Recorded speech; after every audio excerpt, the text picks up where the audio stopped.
Abra comigo a sua Bíblia, então, em João, capítulo 12, do versículo 37 ao 43. Hoje nós estudaremos acerca do cego. O pior cego é aquele que não pode enxergar.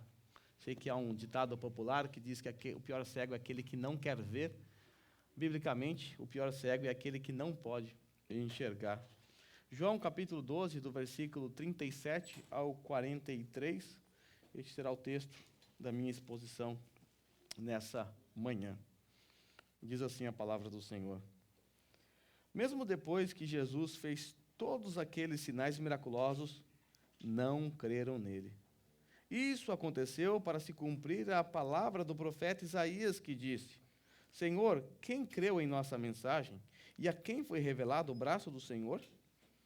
Por esta razão, eles não podiam crer, porque, como disse Isaías no outro lugar, cegou os seus olhos e endureceu-lhes o coração, para que não vejam com os olhos e nem entendam com o coração, nem se converta e eu os cure.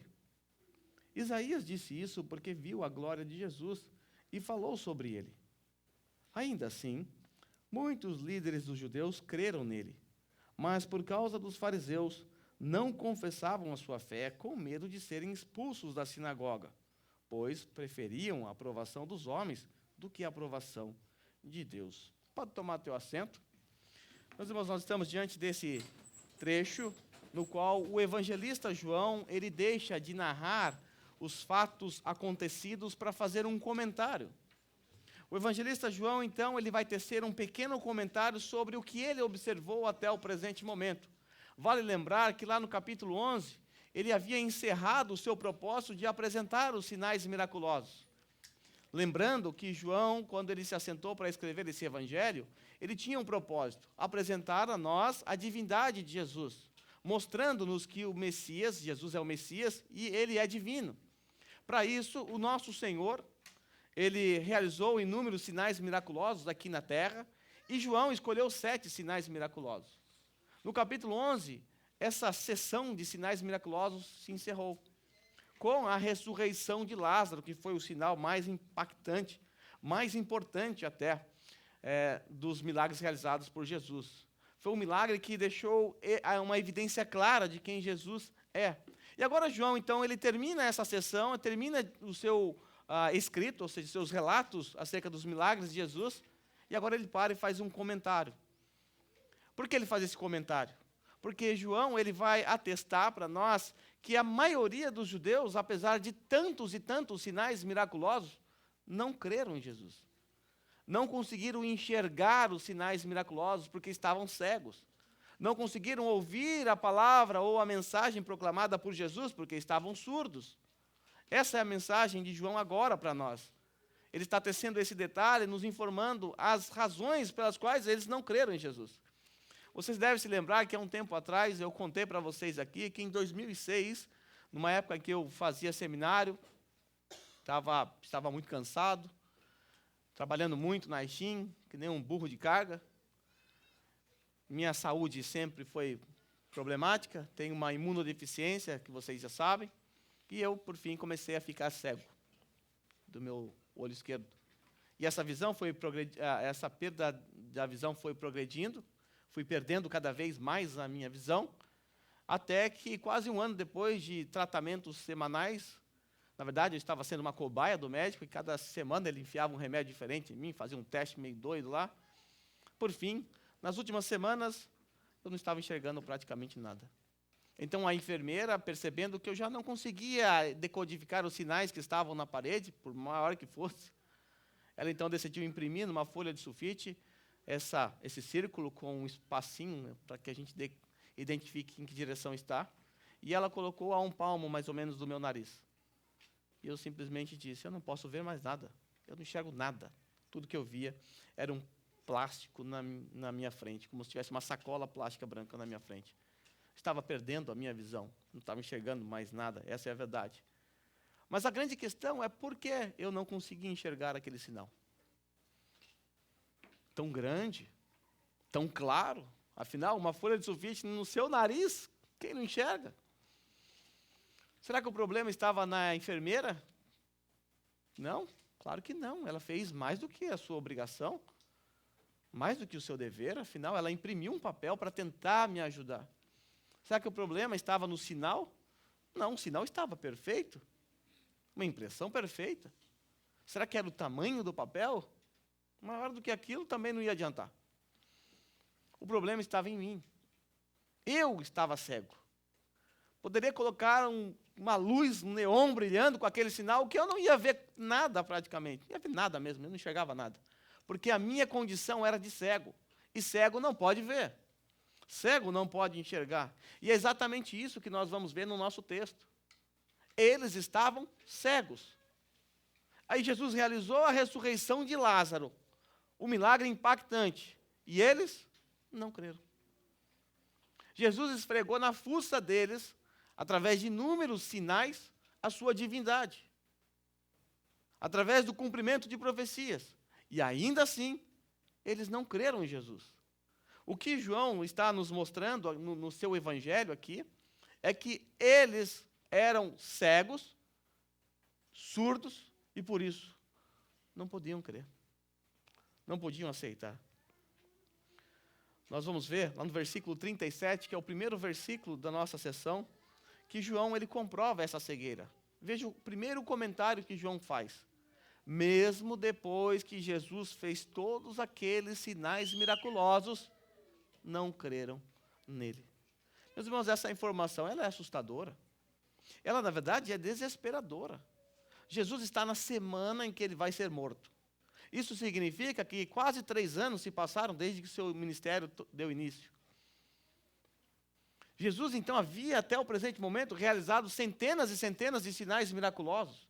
O evangelista João, lá no último capítulo do seu evangelho, no versículo 25, se não me falha a memória, ele diz que se ele fosse registrar tudo o que Jesus fez, não haveria espaço suficiente para tanto livro que seriam escritos.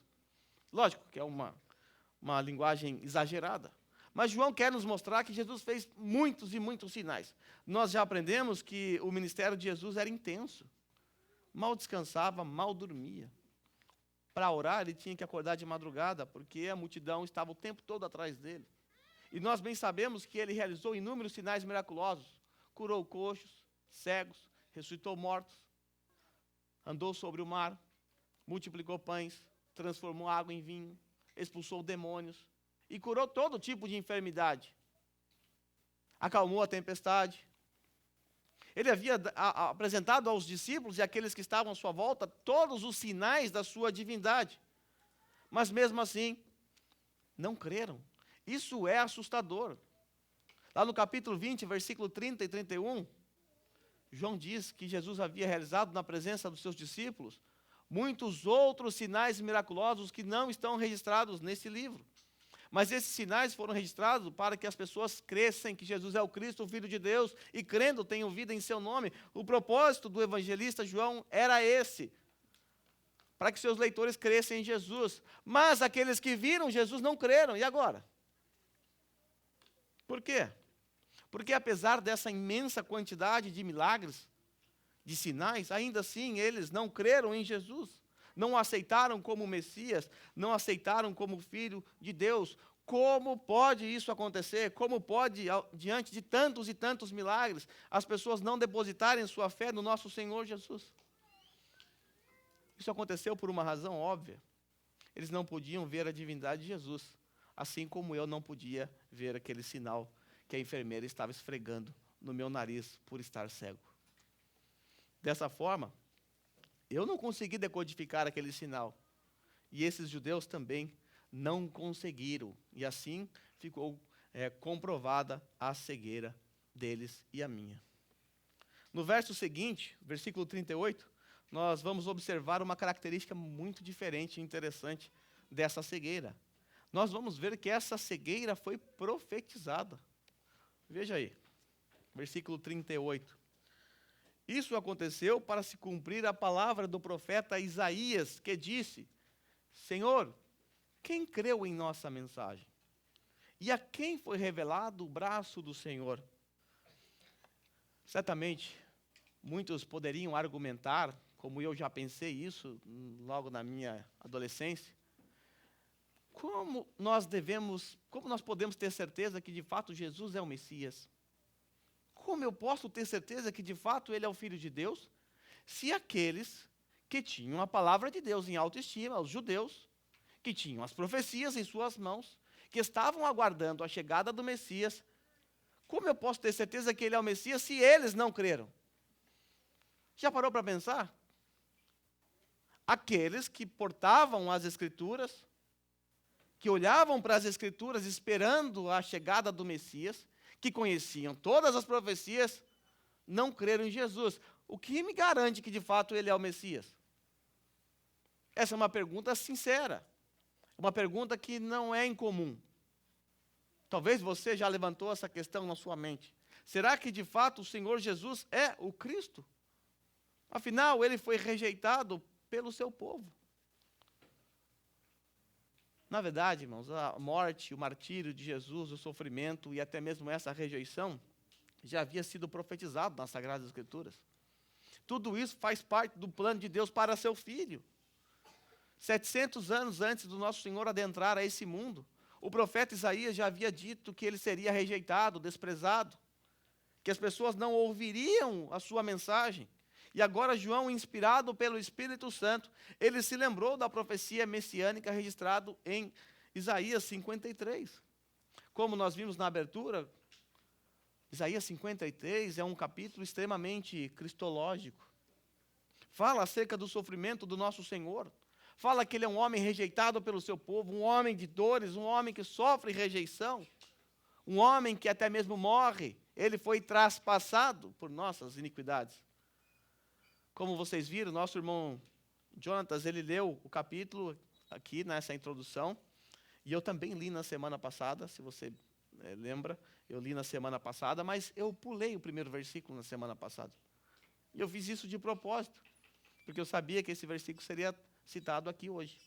Então, o primeiro versículo de Isaías 53, ele mostra para nós que assim como os profetas da antiga aliança não foram ouvidos pelo povo, da mesma forma o Messias também não seria ouvido. Nós sabemos que Isaías não foi ouvido, Jeremias não foi ouvido, nós sabemos que o povo de Israel tinha uma dificuldade de ouvir os seus profetas. Inclusive, alguns foram perseguidos por eles. Jesus vai acusá-los lá na frente. Vocês mataram os profetas. Vocês são responsáveis pela morte dos profetas. E agora esse texto, então, aplicado a Jesus, João entende que assim como os profetas na antiga aliança foram rejeitados, ou seja, não deram ouvidos às suas mensagens, assim também a mensagem de Jesus seria rejeitada. Por isso, Senhor, quem creu na nossa mensagem? Quem creu em nossa mensagem? É Isaías falando isso no final, quase no final do seu livro. Depois de ter profetizado tanto. Quem creu na sua mensagem, Senhor? E o mesmo se repete agora na história registrada por João. Essa profecia, então, ela previa exatamente essa situação enfrentada pelo nosso Senhor Jesus. Descrença, corações duros, pessoas obstinadas, pessoas que não podiam crer na mensagem de Jesus. E para piorar, elas não só não creram na mensagem de Jesus, elas foram responsáveis pela morte do próprio Senhor Jesus Cristo. Mas tudo isso já estava no controle de Deus e fazia parte do propósito eterno do Pai para o Filho. E o evangelista João, lá no capítulo 1, versículo 11, já deixou isso muito claro. Jesus veio para o que eram os seus, e os seus não o receberam. Veio para o seu povo, mas o seu povo não o recebeu. Tudo de acordo com o plano eterno de Deus. Isso significa, então, que essa cegueira e essa incredulidade, somado ao desconhecimento do significado das Escrituras, sobretudo da profecia, ou das profecias, apontava para a condição daqueles homens. Eles não podiam, de fato, aceitar Jesus como seu Messias.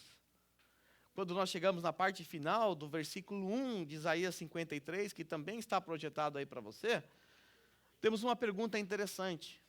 Depois de Isaías perguntar assim, Senhor, quem creu na nossa mensagem? E agora ele faz uma outra pergunta. E a quem foi revelado o braço do Senhor? A quem foi revelado o braço do Senhor? Quando o profeta Isaías profetizou isso, os israelitas já haviam visto o poder de Deus de maneira brilhante e surpreendente. Os seus antepassados foram libertos do cativeiro egípcio. Eles viram as 10 pragas, eles viram o Mar Vermelho se abrir, eles foram alimentados por maná, codornizes, mataram a sede através de uma rocha que jorrou água milagrosamente. Eles foram conduzidos de dia por uma coluna de nuvem, de noite por uma coluna de fogo. Quando entram na terra prometida, através dos esforços de Josué, de maneira poderosa, eles vencem inimigos mais poderosos do que eles.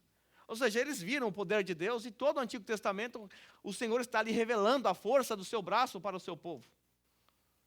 Ele está mostrando o seu poder, está mostrando quem Ele é para o seu povo. Mas mesmo assim, aquele povo não creu, mesmo vendo o braço forte do Senhor agindo no meio deles. Então essa profecia de Isaías, do versículo 1 do capítulo 55, ela se cumpre na vida de Jesus de duas formas. Em primeiro lugar, se cumpriu quando os religiosos foram surdos e não puderam ouvir a mensagem de Jesus. Surdos. Quem creu em nossa mensagem, eles tamparam seus ouvidos e não ouviram aquilo que Jesus tinha a dizer. E, em segundo lugar, se cumpriu quando eles foram cegos e não conseguiram ver ou decodificar os sinais realizados por Jesus. Eles não viram o braço forte de Jesus. Assim como na antiga aliança, Jesus também demonstrou o seu poder sobre a natureza, sobre os demônios, sobre as enfermidades, sobre a morte. Jesus mostrou o seu braço forte também. E mesmo assim, a surdez e a cegueira continuaram.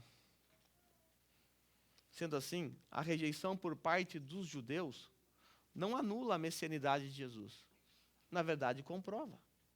Por que nós podemos crer que de fato Jesus é o Messias, mesmo tendo sido rejeitado pelo seu povo? Nós cremos porque até mesmo essa rejeição é profética. Estava lá na antiga aliança e se cumpriu na vida de Jesus. Na verdade, nós temos mais uma prova de que ele é o Messias. Mas agora vamos ver a causa dessa cegueira. Versículo 39 e 40.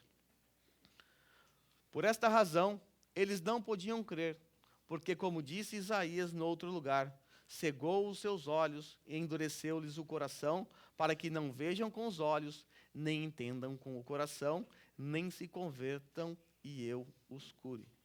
João, aqui mais uma vez, inspirado pelo Espírito Santo, ao perceber que aquilo que está lá em Isaías agora, capítulo 6, versículo 10, uma outra citação agora, havia se cumprido na vida de Jesus. Então João percebeu isso. E ele fez duas adaptações que talvez, se você comparar Isaías capítulo 6, versículo 10, com o texto de João, você vai perceber uma pequena adaptação. Na verdade, duas adaptações. Em primeiro lugar, ele vai mudar o imperativo para o indicativo passado. Ele vai mudar o tempo verbal do texto. Se você recorrer ao texto de Isaías, você vai perceber essa adaptação. Lá você vai ler assim: torne insensível o coração deles, torne surdos os seus ouvidos, feche seus olhos, que eles não vejam com olhos, que não ouçam com os ouvidos, que não entendam com o coração. Então nós temos aqui imperativos no texto. Quando você olha para o que João escreveu, o evangelista João ele vai mudar o tempo verbal. Ele vai mudar o tempo verbal para o passado. Por uma razão muito óbvia, né? Quando João escreveu, isso já tinha acontecido. Então não se trata de contradição, como alguns levantam. É apenas uma constatação de que essa profecia já havia se cumprido quando João escreveu.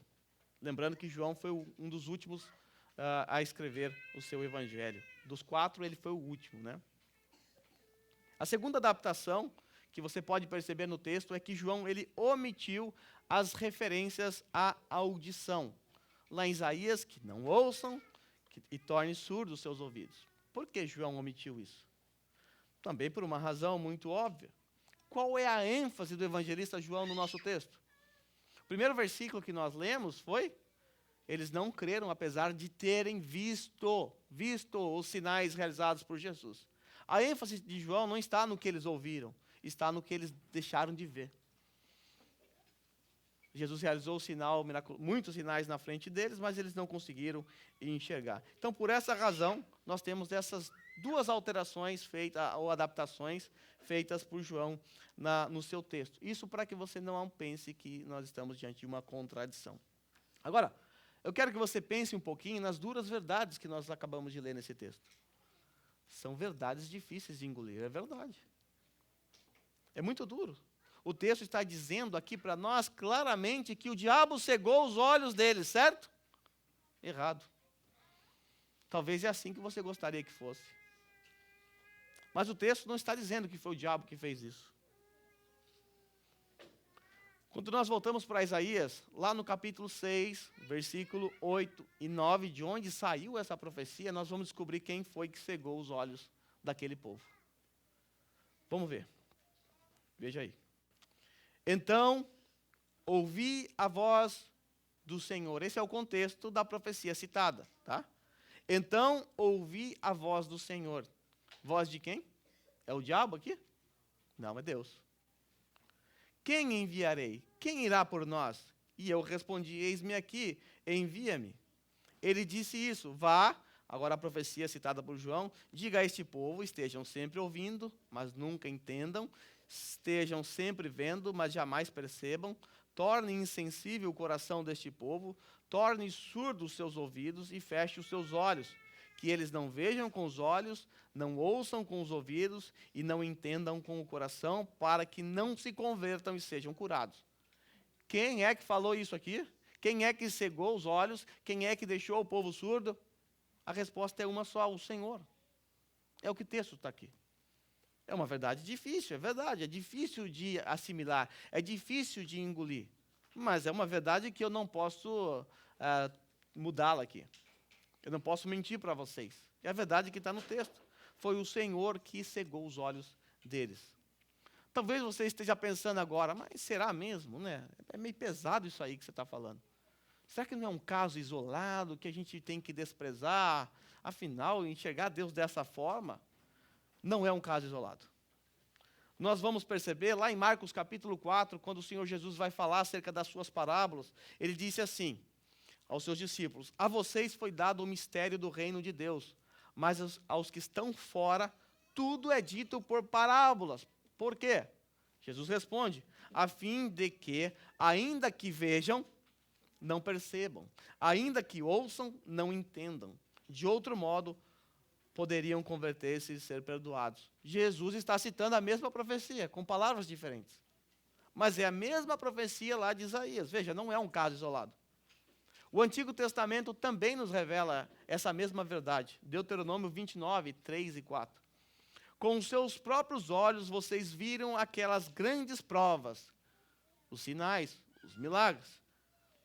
Aqueles sinais e grandes maravilhas, mas até hoje o Senhor, preste atenção, o Senhor não lhes deu mente que entenda, olhos que vejam e ouvidos que ouçam.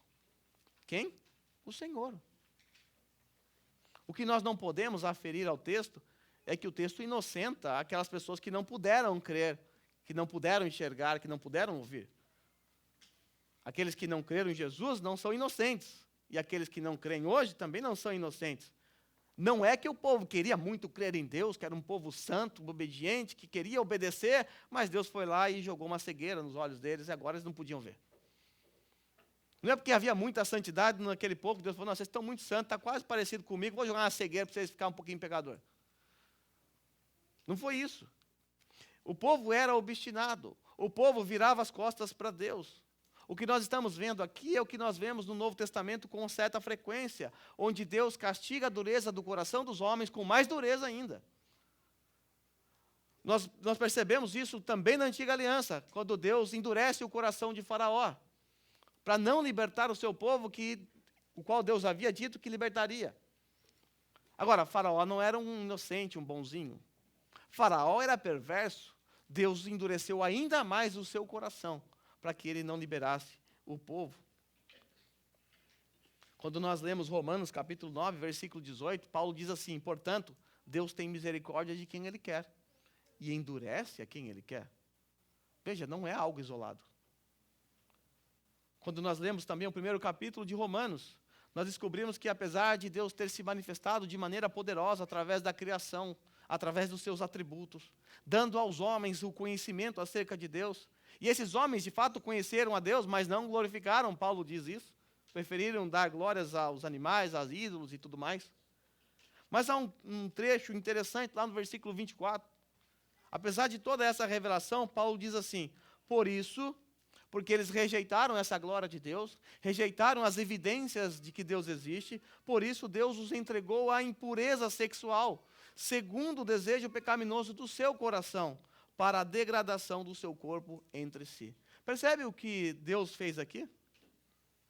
Aqueles homens não eram santos perfeitos. O texto diz, segundo os desejos pecaminosos do seu coração, eles tinham esse desejo, eles estavam nessa prática. O que Deus fez? Os entregou. Isso aponta para o juízo de Deus. Deus entregar alguém ao seu desejo pecaminoso é, de fato, um juízo de Deus sobre essas pessoas. É como se Deus soltasse o pé do freio dessa pessoa e deixasse ela ir ladeira abaixo. E às vezes Deus faz isso mesmo. Às vezes Deus faz isso até mesmo com os seus filhos, quando estão obstinados. E aí depois que você arrebenta a testa lá no poste, lá embaixo, aí você se lembra que tem Deus, que existe um Deus. Deus faz isso com o seu povo, faz isso com os ímpios também. O que nós estamos vendo no nosso texto é exatamente isso.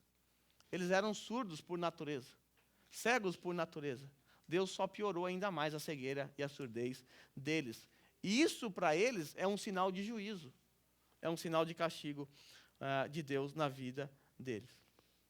Para que não reste dúvidas, eu quero apresentar a vocês de forma breve, muito breve, porque eu já apresentei isso em outra ocasião. Mas pode ser que você não estava aqui na época. Mas eu quero apresentar a vocês duas descrições que a palavra de Deus faz acerca da condição do homem sem Deus. Vejamos. Em primeiro lugar, olhando para Romanos capítulo 3, do versículo 10 ao 18, a Bíblia diz que o homem natural, o homem sem Deus, ele é incapaz de ser justificado. Paulo diz assim, não há um justo, não há nenhum sequer. Não há ninguém, todo mundo é culpado diante de Deus. É isso que o Paulo está dizendo. Versículo 11, parte A, Paulo diz que o homem natural, o homem sem Deus, é incapaz de entender as coisas espirituais. Essa é uma verdade. Paulo diz assim, não há quem entenda. Nós sabemos que a queda no pecado trouxe ao homem a surdez espiritual. Nesse sentido, o homem hoje, o homem ímpio, pode ser que tenha aqui também no nosso meio hoje, pode estar ouvindo agora com os ouvidos físicos, mas não estarão entendendo nada com os seus ouvidos espirituais, porque não há ouvido espiritual na sua vida ainda. Você está ouvindo, mas você é surdo. Esse é o paradoxo. O apóstolo Paulo também nos diz que o homem sem Deus, na parte B do versículo 11, ele é incapaz de buscar a Deus. É incapaz, a sua natureza o impede de buscar a Deus. Paulo diz, não há ninguém que busque a Deus. Paulo também nos diz que o homem sem Deus é incapaz de fazer algum bem espiritual. Diz ele assim, todos se desviaram, tornaram-se juntamente inúteis. Não há ninguém que faça o bem, não há nenhum sequer. Paulo também nos diz que o homem sem Deus é incapaz de controlar a sua maldita boca. Versículo 13 e 14. Suas gargantas são um túmulo aberto, com suas línguas enganam, veneno de serpente está em seus lábios. Suas bocas estão cheias de maldição e amargura. Paulo também nos diz que o homem sem Deus é incapaz de trilhar o caminho da paz. Seus pés são ágeis para derramar sangue. Ruína e desgraça marcam os seus caminhos e não conhecem o caminho da paz. Ainda Paulo, no versículo 18, diz que o homem sem Deus, aos olhos deles, é inútil temor ao Senhor. Aos seus olhos é inútil temer a Deus, diz Paulo no versículo 18. Vejam, os olhos espirituais do ser humano sem Deus é assim, fechado. Pode ver, mas não enxerga.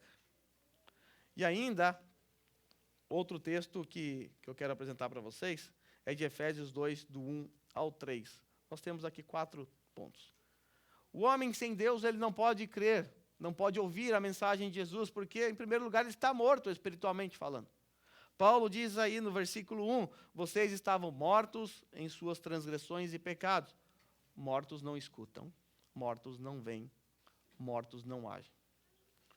Paulo também nos diz no versículo 2, que o homem natural, o homem sem Deus, é escravo de Satanás. Diz a ele, nos quais costumavam viver quando seguiam a presente ordem deste mundo, o príncipe do poder do ar, o espírito que agora está atuando nos que vivem na desobediência. O homem sem Deus, ele é escravo de Satanás. Mas não só isso. O homem sem Deus também ele é escravo da sua própria carne, da sua própria natureza. Diz Paulo no versículo 3, parte A. Anteriormente, todos nós também vivíamos entre eles, satisfazendo as vontades da nossa carne, que é caída, que é má, que é corrompida.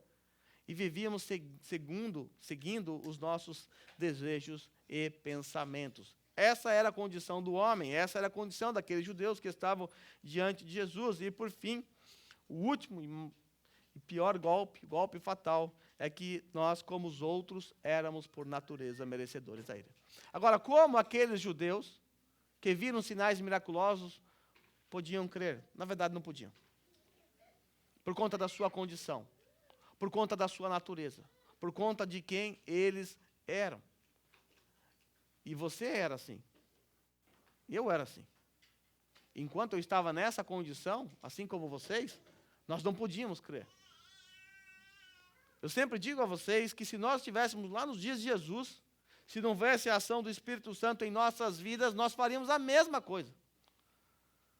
Talvez estaríamos lá puxando o couro, crucifica-o, crucifica-o. Talvez estaríamos lá a apedrejar Estevão. Nós só não somos tão ruins quanto deveríamos ser, porque a graça de Deus nos alcançou. Houve uma transformação, e essa condição apresentada nesses textos foi transformada, foi mudada, foi revertida. Por isso, agora nós podemos ouvir, nós podemos crer, nós podemos agradar a Deus, nós podemos viver para Deus.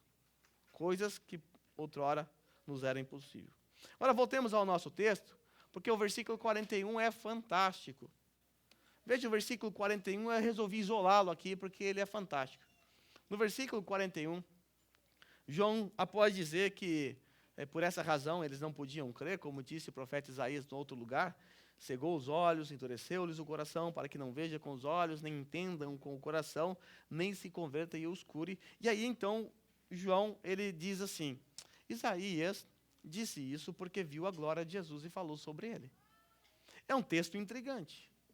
E, aparentemente, o versículo 41 parece estar meio perdido aqui na história, né? Peraí, estava falando de cego, de surdo, estava falando da incredulidade, e de repente fala que Isaías viu a glória de Jesus e falou isso por conta disso, por conta dele. Veja que percepção maravilhosa João teve.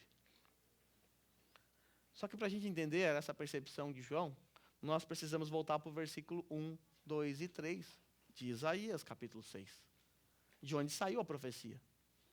A profecia que se cumpriu, a profecia que foi citada, está aí dentro desse contexto. E João está trabalhando com Isaías capítulo 6 nesse trecho aqui agora. Vamos ver o que foi que o profeta Isaías viu. Afinal, João disse que ele viu a glória de Jesus e falou sobre ele. Não é? Ele viu. Quando recebeu a profecia, no qual os homens seriam cegos e surdos, João diz, olha, ele falou tudo isso, mas naquele dia lá ele viu a glória de Jesus e falou sobre ele. Veja aí, versículo 1 a 3.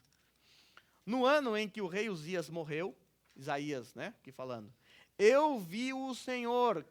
E eu pergunto a vocês, quem o profeta Isaías viu? Deus, o Senhor, não é? Veja a descrição. Eu vi o Senhor assentado num trono alto e exaltado, e a aba de suas vestes enchia o templo. Olha a visão que Isaías teve acerca de Jesus. Acima dele estavam os serafins, cada um deles tinha 6 asas, com 2 cobriam o rosto, com 2 cobriam os pés, com 2 voavam e proclamavam uns aos outros, dizendo, Santo, Santo, Santo é o Senhor dos exércitos, e a terra inteira está cheia da sua glória.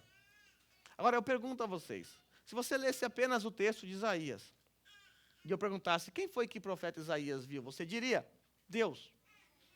Se você perguntar para qualquer um das testemunhas de Jeová, lendo esse texto, falando, o que ele viu? Ah, Jeová. Muito bem. Está certo? Foi Jeová mesmo, foi Deus. Mas quando nós olhamos para João 12, 41, Isaías disse que viu Jesus e a sua glória. Isso é fascinante. É fascinante. Lembre-se que João quer mostrar para os seus leitores, que eram judeus na sua grande maioria, que Jesus é Deus.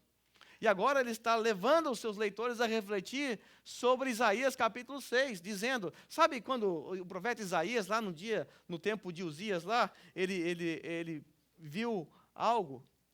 Lembra que ele teve aquela visão gloriosa dos anjos, inclusive, dizendo que ele é santo, santo, santo? Sabe quem ele viu? Jesus. Sabe de quem o profeta estava falando? De Jesus. Isso é algo fascinante. Agora, eu quero mostrar para vocês também uma coisa linda na Bíblia. Se você correr os teus olhos para Atos, capítulo 28 agora, do versículo 24 ao 27, o apóstolo Paulo vai sofrer a mesma rejeição. Não vão ouvir a sua mensagem. Não vão dar ouvidos a ele. E aí Paulo vai citar a mesma profecia com uma mudança aqui, um pouco diferente. Veja aí. Alguns foram convencidos pelo que Paulo dizia, mas outros não creram, incredulidade. Discordaram entre si mesmos e começaram a ir embora. Abandonaram a mensagem de Paulo. Abandonaram Paulo e sua mensagem. Depois de Paulo ter feito essa declaração final, veja a declaração final que Paulo fez quando eles abandonaram. Bem que o Espírito Santo falou aos seus antepassados por meio do profeta Isaías. E ele vai citar a mesma profecia. Vá este povo e diga, ainda que estejam sempre ouvindo, vocês nunca entenderão, ainda que estejam sempre vendo, jamais perceberão, etc, etc, etc. Consegue perceber? O Espírito Santo falou. Você consegue perceber nessa mesma profecia, tanto o Pai, quanto o Filho, quanto o Espírito Santo falando a mesma coisa. Porque afinal, o que foi visto? Não foi visto o Senhor? Não foi visto Deus? E qual é a definição básica que nós temos acerca de Deus? Deus é Pai, Filho e Espírito Santo. Então não é de se estranhar que tanto o Pai, quanto o Filho, quanto o Espírito Santo estejam envolvidos na mesma profecia e no seu cumprimento. Lembre-se, nós somos trinitarianos. Nós cremos na doutrina da Santíssima Trindade. Mas ainda falta 2 versos do nosso texto, o versículo 42 e 43. Vai aparecer uma imagem aqui. Agora só os velhos vão se entregar aqui agora. Tá? Vamos ver. Lá. Olha o Paulão. Paulo não está nem enxergando, é ele mesmo, é o Mr. Magoo. Tá? Vou explicar para vocês, os mais novos, para não entender que não entendem a referência. Esse desenho é um desenho animado da minha infância, né? O Paulão já tinha 50 anos naquela época, né? É o Mr. Magoo. Ele é um cego e ele vivia como se não fosse um cego. Tá? Então, por isso está essa referência aí. Mostrei para a Rosa, ela pensou que era o velho da van. Se você pensou que sou eu, nós precisamos ter uma conversa no final do culto. Tá? Mas vamos lá ao texto. Nós vamos ver aqui uma cegueira disfarçada, assim como o Magoo, que era um cego, mas vivia como se não fosse um cego. Diz assim o versículo 42 e 43. Ainda assim, muitos líderes dos judeus creram nele. Aí nós ficamos já felizes aqui, né? Opa, João parece que deu uma quebrada aqui no paradigma. Alguns creram nele, líderes ainda, que legal. Mas por causa dos fariseus, não confessavam sua fé, com medo de serem expulsos da sinagoga. Aí João diz que eles fizeram isso porque preferiam a aprovação dos homens do que a aprovação de Deus. Que lástima. O texto claramente está nos dizendo que alguns líderes dos judeus, de fato, aparentemente creram em Jesus. Aqui nós não sabemos quem João tem em mente. Alguns cogitam Nicodemos, que era uma das autoridades mencionadas lá no capítulo 3, mas a verdade é que nós não sabemos. Mas que tipo de fé é essa? Será que realmente eles creram de verdade? Ao que tudo indica, trata-se mais uma vez de uma fé inadequada, uma fé irresoluta, ou até mesmo uma fé falsa, não verdadeira. Vale lembrar que esse é o padrão do evangelista João. E nós estamos diante de uma profecia que revela a incredulidade. Somando a isso, tudo nos leva a crer que, de fato, não era uma fé genuína, até por conta da consequência ou da atitude desses que aparentemente professaram a sua fé. O evangelista João, desde lá do capítulo 2, tem constantemente mostrado para nós que aqueles que demonstram sua fé em Jesus, invariavelmente não creem de fato em Jesus. Lá no capítulo 2, lá na primeira Páscoa de Jesus, após o início do seu ministério, do versículo 23 ao 24, é dito que na festa da Páscoa Jesus havia realizado inúmeros sinais miraculosos e muitos creram nele. Muitos viram sinais e creram em Jesus. Mas João faz um comentário interessante. Mas Jesus não confiava neles. Jesus não precisava que ninguém desse testemunho a respeito do homem, porque bem sabia o que havia no homem. Ou seja, uma fé falsa. Uma fé ilegítima, não é uma fé verdadeira. Um outro exemplo que nós já vimos dentro do Evangelho de João, lá no capítulo 6, após a multiplicação dos pães e peixes, aquela multidão empolvorosa quer aclamar Jesus como rei e eu profeta. Você deve se lembrar. Aí Jesus escapa daquela multidão, vai para o monte, manda os discípulos atravessar o mar da Galileia, e no outro dia aquela multidão encontra Jesus lá em Cafarnaum, numa sinagoga, ensinando. E essa mesma multidão, que no dia anterior, na tarde anterior, queria aclamar Jesus como rei, todos eles, só sobrou os discípulos, todos eles viraram as costas para Jesus, porque não era uma fé verdadeira. Afirmaram que ele era o Cristo, afirmaram que ele era o profeta. São afirmações verdadeiras, nós afirmamos isso. Jesus é o Cristo e o profeta lá de Deuteronômio. Mas eles não tinham uma fé verdadeira. Apenas falavam com os seus lábios, mas não com os seus corações. Quando nós chegamos no capítulo 8, versículo 30, texto também que estudamos recentemente, é nos dito assim: tendo dito estas coisas, muitos creram nele. Jesus faz um discurso profundo e muitos creram nele. E aí você continua lendo o contexto, você vai ver que esses que creram em Jesus, Jesus vai dizer que eles são filhos do diabo. Veja, fé falsa. Então esse é o padrão de João. João quer mostrar a incredulidade, porque lá no capítulo 1, lá no chamado prólogo do Evangelho de João, que é um resumo de tudo que nós encontraríamos no Evangelho de João, lá no versículo 11, ele disse que ele seria rejeitado pelo seu povo. Ele veio para o que eram os seus, e os seus não receberam. Ou seja, o rejeitaram.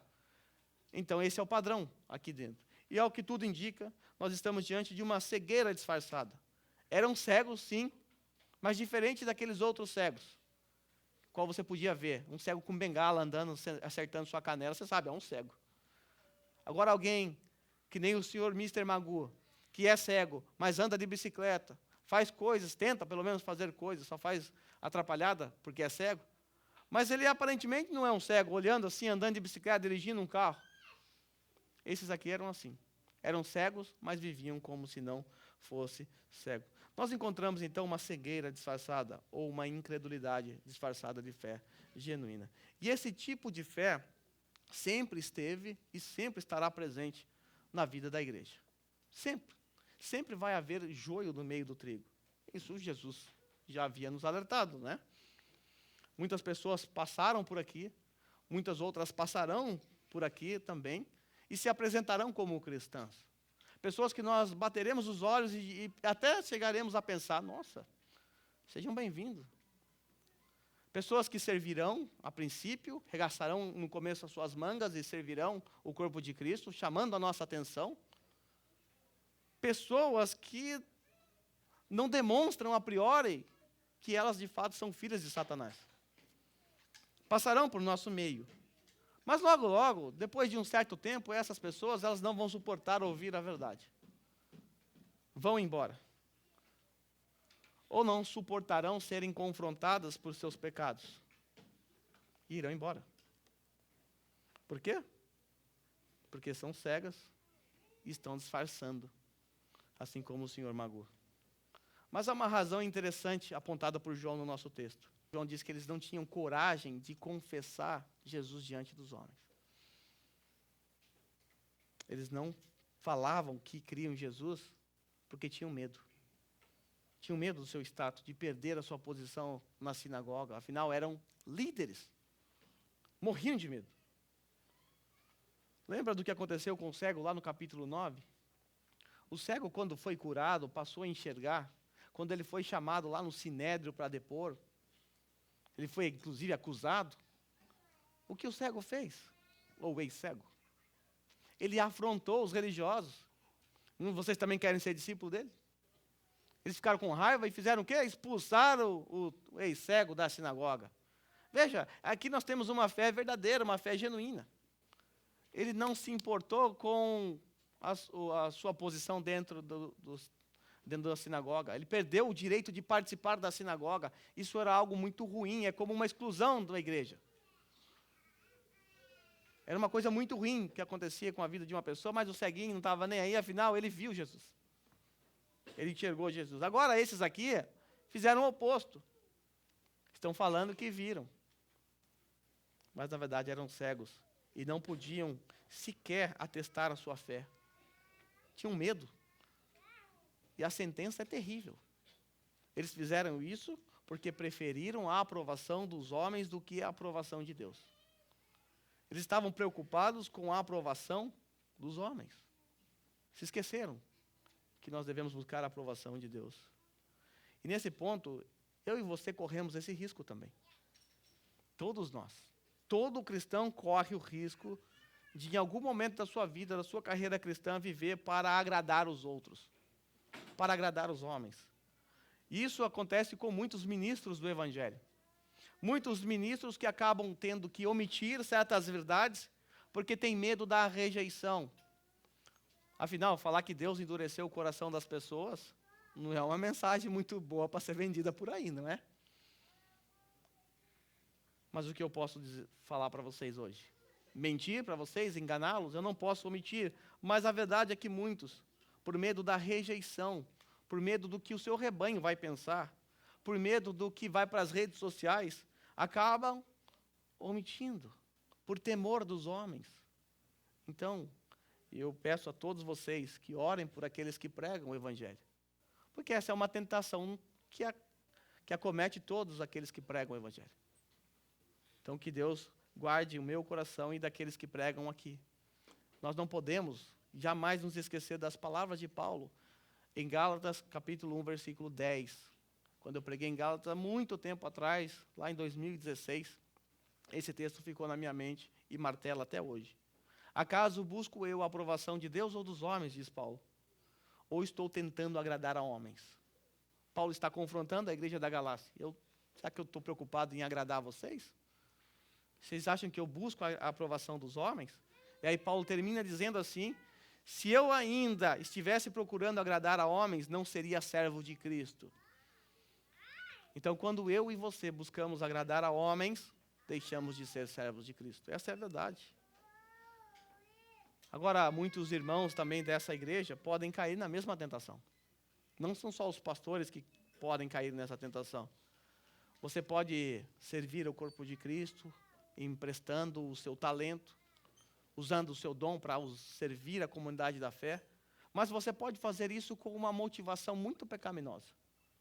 Você pode fazer isso apenas para buscar um elogio, uma nota de louvor ao que você está fazendo. Nós não podemos nos esquecer que tudo que nós fazemos para Deus, não para louvor dos homens. Nós temos que deitar a nossa cabeça no travesseiro com a consciência tranquila de que nós fazemos tudo o que fazemos para Deus. É o que eu falo para o Rogério e para o Fábio nas nossas reuniões.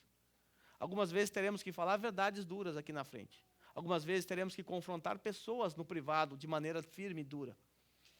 Mas o que nós temos que ter é a nossa consciência limpa ao deitar a nossa cabeça no travesseiro. E se esses que foram confrontados pela mensagem do Evangelho, pela palavra, rejeitarem a nossa mensagem, que não seja a nossa mensagem a ser rejeitada, mas a mensagem de Cristo proclamada por nós. E se forem embora, assim Deus quis. Nós não podemos buscar agradar a homens. Nós não podemos ser um ministério que agrada a homens. Nós viemos aqui no culto solene, nesse dia, para agradar a Deus. Os irmãos que tocaram para agradar a Deus. Se você hoje não, é porque tem cadeira. Se você vem aqui, monta as cadeiras, ajuda a desmontar, faz, talvez serve café, ajuda em qualquer outra área aqui, levando os equipamentos, é tudo para a glória de Deus. E se alguém não te elogiar pelo que você fez, você não vai se sentir mal. Você não vai se sentir mal. Porque você não faz para a sua própria glória. você faz para a glória de Deus. Porque nós não nos envergonhamos do que fazemos. Nós não nos envergonhamos do testemunho que damos acerca de Jesus. Porque tudo que fazemos, inclusive o nosso testemunho, é para a glória dele. Lá na fábrica, você não tem vergonha de falar de Jesus para os seus companheiros, porque você não se envergonha de Jesus. Você não tem vergonha de dizer que é cristão quando está do lado do ímpio. Você não tem vergonha. Porque se você tiver vergonha, eu tenho uma palavra para você aqui em Lucas, capítulo 9, versículo 26, muito dura para você. Jesus disse assim: se alguém se envergonhar de mim, preste atenção, se alguém se envergonhar de mim e das minhas palavras, daquilo que ele ensinou, o Filho do Homem se envergonhará dele, quando vier a sua glória, em sua glória, na glória do Pai e dos santos anjos. Se você se envergonhar dele, se você se envergonhar de suas palavras, ele vai se envergonhar de você. Nós vivemos uma época em que, de fato, muitos cristãos têm vergonha de dizer que são cristãos. Preferem viver no anonimato, viver como espiãos, né, no meio da fábrica ou no meio de outras pessoas. Muitos se envergonham de Jesus, mas outros envergonham Jesus. Que é outro problema. Você pode até ser alguém que fala de Jesus com os seus lábios, mas é a sua vida, é a sua atitude. E o seu testemunho. Talvez você esteja envergonhando Jesus com o seu testemunho. O que os ímpios dizem acerca de você lá na fábrica. Você é um igual? Ou eles percebem uma diferença em você? Quando eles olham para os seus lábios, o que eles escutam quando você abre a sua boca? Reclamação, murmuração, queixas, maledicências. Irmãos, isso acontece dentro da igreja. Entre irmãos. Imagine um lugar que só tem ímpio e você está lá no meio deles. É preciso tomar cuidado com o nosso testemunho. Porque ou nós nos envergonhamos, ou envergonhamos a Jesus. Envergonhamos o Santo Evangelho. E ele vai se envergonhar de nós no dia da glória. Então, que o Senhor Jesus nos ajude a viver nesse mundo, procurando agradar somente a ele, não importa aquilo que nós falamos, não importa aquilo que nós fazemos, desde que fazemos para a glória de Deus, fazemos de acordo com a vontade de Deus e falamos de acordo com os oráculos de Deus. E não podemos ter vergonha disso. E não devemos fazer buscando a aprovação humana. Mas, voltando aqui para a nossa cegueira, qual é a solução para a cegueira? A solução para a nossa cegueira é a dose única da graça divina. Somente Deus pode livrar o incrédulo da cegueira. Então, se você tem um parente que é cego, que é surdo para a palavra de Deus, sabe o que você pode fazer por ele? A melhor coisa do mundo. Ore por ele. Peça ao Espírito Santo que realmente abra os seus olhos e realmente quebre aquele coração de pedra. Porque foi isso que aconteceu comigo e com você, não foi? Você era cego, você era surdo, você estava morto. Agora você ouve, você enxerga e você está vivo. Mas por que você está vivo?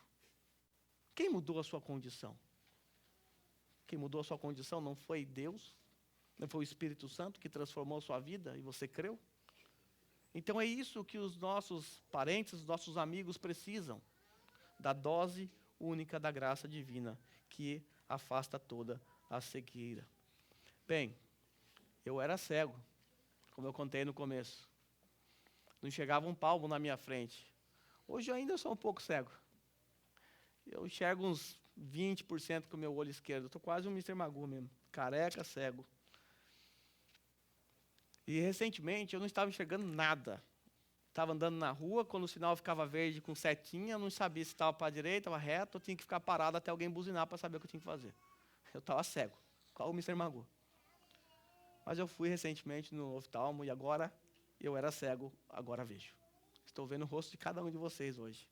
Fazia tempo que eu não via daqui de longe. Mas eu creio que todos vocês que estão aqui, imagino eu que nenhum de vocês foi curado de uma cegueira física. Imagina eu, né? Se você foi, eu gostaria de ouvi-lo. Mas eu tenho certeza absoluta que se você creu em Cristo Jesus, você foi curado de uma cegueira espiritual. E a maioria daqui, creio eu, pode dizer, assim como o cego lá do capítulo 9, eu era cego, mas agora vejo. Mas nós podemos dizer isso no sentido espiritual. Nós éramos espiritualmente cegos, agora vemos. Houve um tempo em nossas vidas em que nós éramos totalmente depravados. Nós vivíamos distantes do Senhor, longe, afastados do Senhor. Isso porque nós estávamos mortos em nossos delitos e pecados. E por conta disso, éramos incapazes de buscar a Deus, incapazes de seguir a Deus. O fato é que por nossos pecados nós estávamos condenados. Havia uma dívida a ser paga. E essa dívida era eterna. E nós não poderíamos pagar. Nós não poderíamos pagar pela nossa salvação. Então não havia para nós solução. Não havia. Aí é que entra Deus. Aí é que entra Deus. Deus escolheu incondicionalmente nos amar. Deus escolheu incondicionalmente nos salvar. E aí Ele veio a esse mundo, demonstrou o seu amor, nos alcançou, nos atraiu, pagou a nossa dívida, levou os nossos pecados naquela cruz, porque foi lá naquela cruz que o seu sangue verteu, foi naquela cruz que Ele pagou o alto preço, Ele morreu e ressuscitou ao terceiro dia. Nós vivíamos nas trevas, é verdade. Éramos cegos e estávamos perdidos, até que um dia Jesus graciosamente veio em nossa direção e Ele nos abriu os olhos da fé. E a primeira coisa que nós vimos nesse momento, a primeira coisa que vimos diante dos nossos olhos, foi uma imensa e gloriosa cruz. O brilho dessa cruz foi tão intenso e tão atraente ao mesmo tempo que nós não conseguimos mais parar de olhar para essa cruz. Era a cruz da nossa salvação. Era a cruz do nosso Senhor. Era a cruz do qual o nosso doce Salvador derramou o seu sangue para remir os nossos pecados. Para remir os nossos pecados. Então você pode junto comigo dizer, eu era cego, mas agora vejo se a sua vida foi transformada. Se você continuar assim como os judeus, obstinado, não aceitando a verdade do Evangelho, não crendo naquilo que está sendo pregado, proclamado, naquilo que está nas Sagradas Escrituras, naquilo que foi dito pelos profetas, saiba, você continua cego e debaixo de maldição. Essa é a sua condição. E você será eternamente punido por conta da sua condição. Por isso, só existe uma solução para você. Levantar os seus olhos e olhar para a cruz de Cristo. Há um Salvador, há um Redentor, há alguém que morreu por você. Alguém que entregou a sua vida. Se você crer, Ele será seu Salvador. Se você não crer, Ele será seu justo juiz, que te condenará para todo sempre. Nós vamos cantar agora, nesse momento, essa canção que fala da nossa condição, de como ela foi revertida. Nós estávamos totalmente depravados, distantes do Senhor. E o refrão é muito lindo, porque diz que Deus, Ele escolheu nos amar, Ele escolheu nos salvar, mesmo sendo nós imerecedores e desprezíveis. Quero pedir a você que, por gentileza, se coloque em pé.